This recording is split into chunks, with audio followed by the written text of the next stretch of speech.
ఈ మధ్య police investigation crime thriller సినిమాలు ఎక్కువగా రిలీజ్ అయ్యాయి. వీటిలో చాలా వరకు బాక్సాఫీస్ వద్ద మంచి విజయాలను నమోదు చేసుకున్నాయి. ఓటీటీలో కూడా ఇటువంటి సినిమాలు దూసుకుపోతున్నాయి. ప్రేక్షకుల అభిరుచికి తగ్గట్టు ఇటువంటి సినిమాలు తీస్తున్నారు మేకర్స్.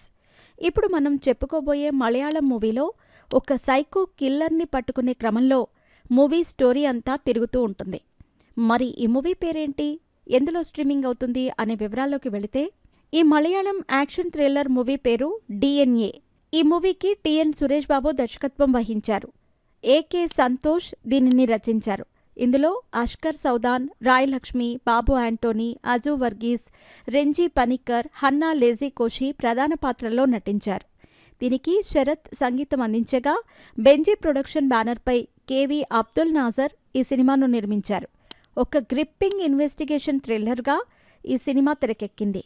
ప్రస్తుతం ఈ మూవీ నెట్ఫ్లిక్స్లో స్ట్రీమింగ్ అవుతోంది. మరి స్టోరీలోకి వెడితే గనక, కొచ్చిలో వరుసగా దారుణమైన హత్యలు జరుగుతూ ఉంటాయి. ఈ హత్యలను పోలీసులు పెన్ డ్రైవ్ కిల్లింగ్స్ అని పిలుస్తారు.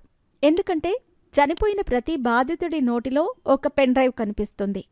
ఈ కేసును ఛేదించే బాధ్యత రాచెల్ పున్నూస్ అనే ఐపీఎస్ అధికారినికి అప్పగిస్తారు పోలీస్ కమిషనర్. ఆమె తన బృందంతో కలిసి ఈ హత్యల వెనుక ఉన్న రహస్యాన్ని కనుగొనేందుకు దర్యాప్తు ప్రారంభిస్తుంది.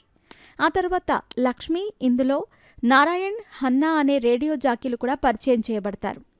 వీరు కొచ్చిలోని ఒక ప్రముఖ రేడియో స్టేషన్లో జాకీలుగా పనిచేస్తారు. దర్యాప్తు సాగుతున్న కొద్దీ హంతకుడు పోలీసులను ఎగతాళి చేస్తూ ఒక్కొక్క హత్యను మరింత దారుణంగా చేస్తాడు. ఈ హత్యల వెనుక ఉన్న ఉద్దేశం వ్యక్తిగత ప్రతీకారంగా తేలుతుంది. హంతకుడు ఎవరూ ఊహించని వ్యక్తిగా మారుతాడు. కథలో ఒక విచిత్రమైన ట్విస్ట్ ఉంది. ఇక్కడ హంతకుడు బ్యాట్మెన్ లాంటి దుస్తులు ధరించి బాధితులను సజీవంగా శవపరీక్ష చేస్తూ హత్యలు చేస్తాడు.